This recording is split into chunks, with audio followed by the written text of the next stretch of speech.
Hi there, I'm Cindy Linden, and this is a Cookalong podcast quick bite.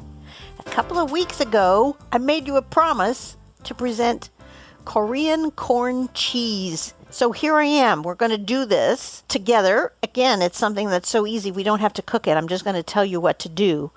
And again, just like the podcast we did a couple of weeks ago of ground beef enchiladas, you're using some canned things and pre-made things that make this so easy. It can be ready in a jiffy and you're having done nothing and ended up with something quite yummy.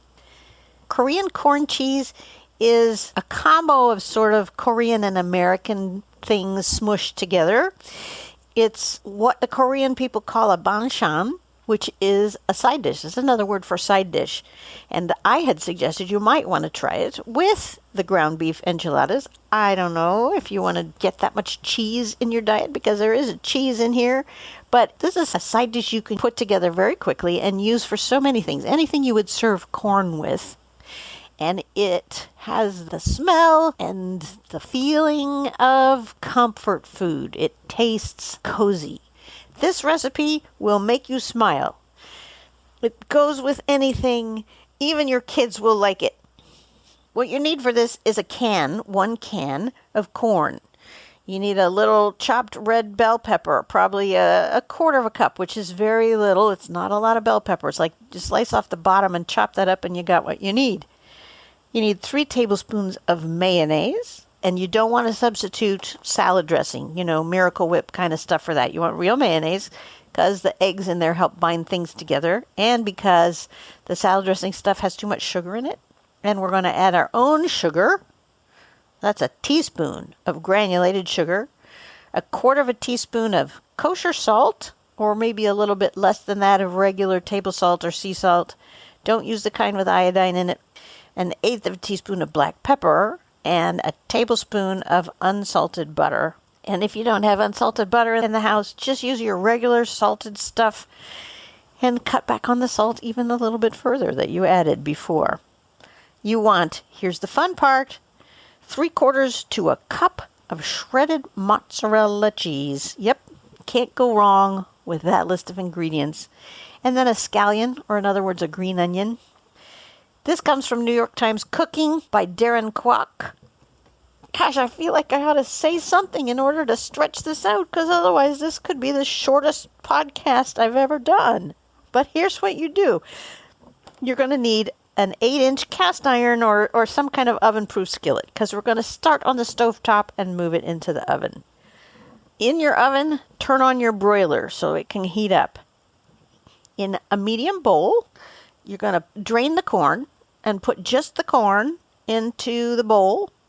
You're going to put in that quarter of a cup of chopped red bell pepper and your 3 tablespoons of mayonnaise and the sugar, the salt, and the pepper.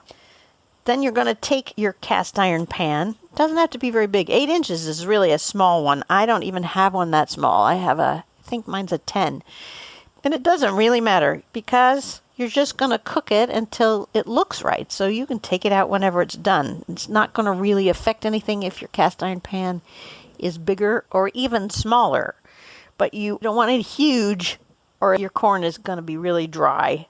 So on the stovetop, you're going to throw into that pan your tablespoon of butter, whether it's salted or unsalted. You're going to melt the butter over the high heat.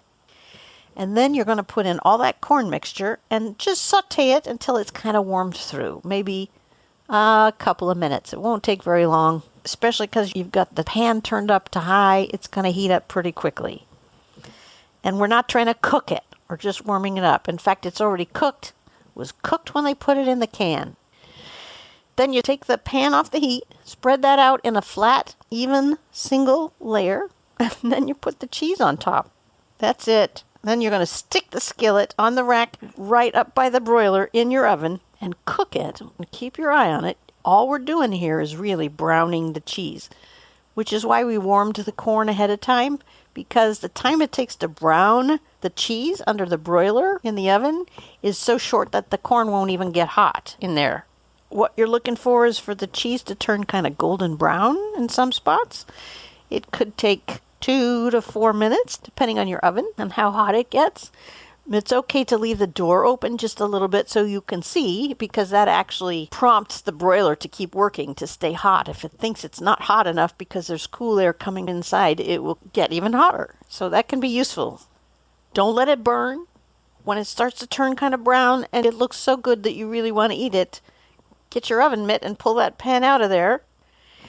Sprinkle it with the green onions, which I forgot to tell you, you're going to want to chop that up. I guess that's a do-ahead. And that's it. And then serve it while it's hot and the cheese is all melty and stringy. And I think if you think about it, you can see why I feel like this goes well with those ground beef enchiladas. But again, that's a lot of cheese, so it's up to you. If you want, you can put some other kind of cheese in it. You can add some Munster or something else that melts really well. Some Mexican cheese, some Gouda, whatever you got. It just will add a little more complexity. I don't think it's necessary. This thing by itself is just really excellent. You do want to serve it when it's hot. Once it starts to cool down, well, you know what happens to anything. You put a layer of mozzarella on the top. The minute it starts to cool down, that mozzarella kind of solidifies. It's not nearly as much fun as when it's stretchy and hot. If you have any suggestions to add to this recipe, you can leave it on Facebook, where I have a whole community of about 1,400 people who will see your comment. Or you can leave it under the recipe on the website, thecookalongpodcast.com. Maybe you've got some fun additions to add to this. I would love to know. Or maybe you have a different Korean corn cheese recipe that you'd like to share. That would be fun to know too. New episodes of this podcast are released every Saturday, and you can find all the old recipes on the website, thecookalongpodcast.com. So please visit there to find things to go with this lovely corn recipe or after, because there's a lot of desserts on there and many of them are very easy. 2 requirements to qualify as a Cookalong podcast. It has to be really easy to make and it has to be super yummy as a final product. There you have it. Until next time, happy cooking.